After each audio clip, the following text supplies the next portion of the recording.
Good morning, afternoon, or evening, whenever you are watching this. We are going to get into Unit 3, Lesson 3, continue with our Unit 3 material. Unit 3, Lesson 3 is all about writing an equation given a graph and also given a table. We'll do two things here. We got 3 sets of notes here, or 3 pages of notes, so there should be 3 videos that go along with this. And let's get going. Page 1 of our notes. We want to have a couple steps here to write an equation giving a graph. Okay, 4 steps to write an equation. First, just like you do when you take an equation and make a graph, you want to identify the y-intercept. Remember y-intercept, that is our b in our equation. Okay, y equals mx plus b. Let's write that right over here really quick. Y equals, let's put the x in there. We got plus b. And we have an m. Y equals mx plus b. M is our slope. B is our y-intercept. So first thing you want to do, identify that y-intercept. After you identify the y-intercept, you want to go from the y-intercept and move up or down. That is your change in y. And then left and right, which is your change in x. Remember, slope is change in y over change in x, which is your m in your equation.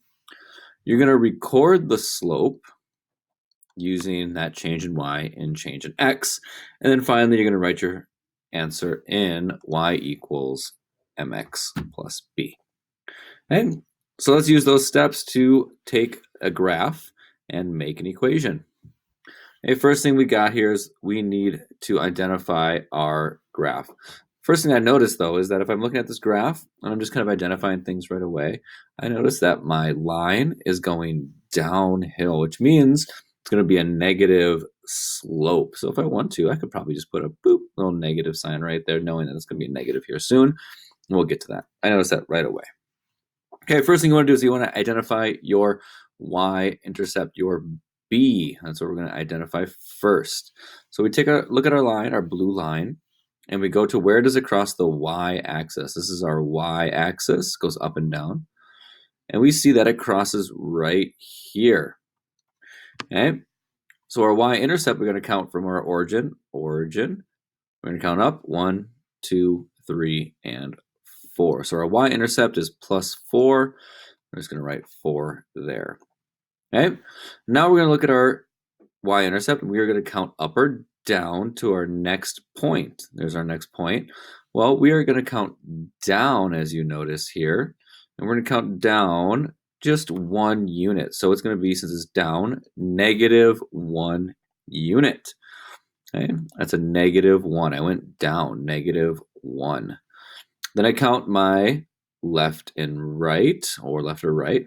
And since that's to the right, we know that's positive, and I did 2 jumps, so that's 2 units.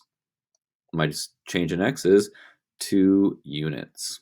Now let's record our change in y over our change in x. We said our change in y is negative 1 over our change in x is 2. We have negative 1 over 2. Then finally, we write our equation y equals mx plus b, our m, negative 1/2 x, and then plus our b, which is 4, and we are done. This line has the equation y equals 1/2 x plus 4. It's page 1 of your notes. If you have any questions, send me a message on Schoology, send a comment below, send an email. Thank you for watching, and hope that helped on that first page on changing a graph to an equation in slope-intercept form.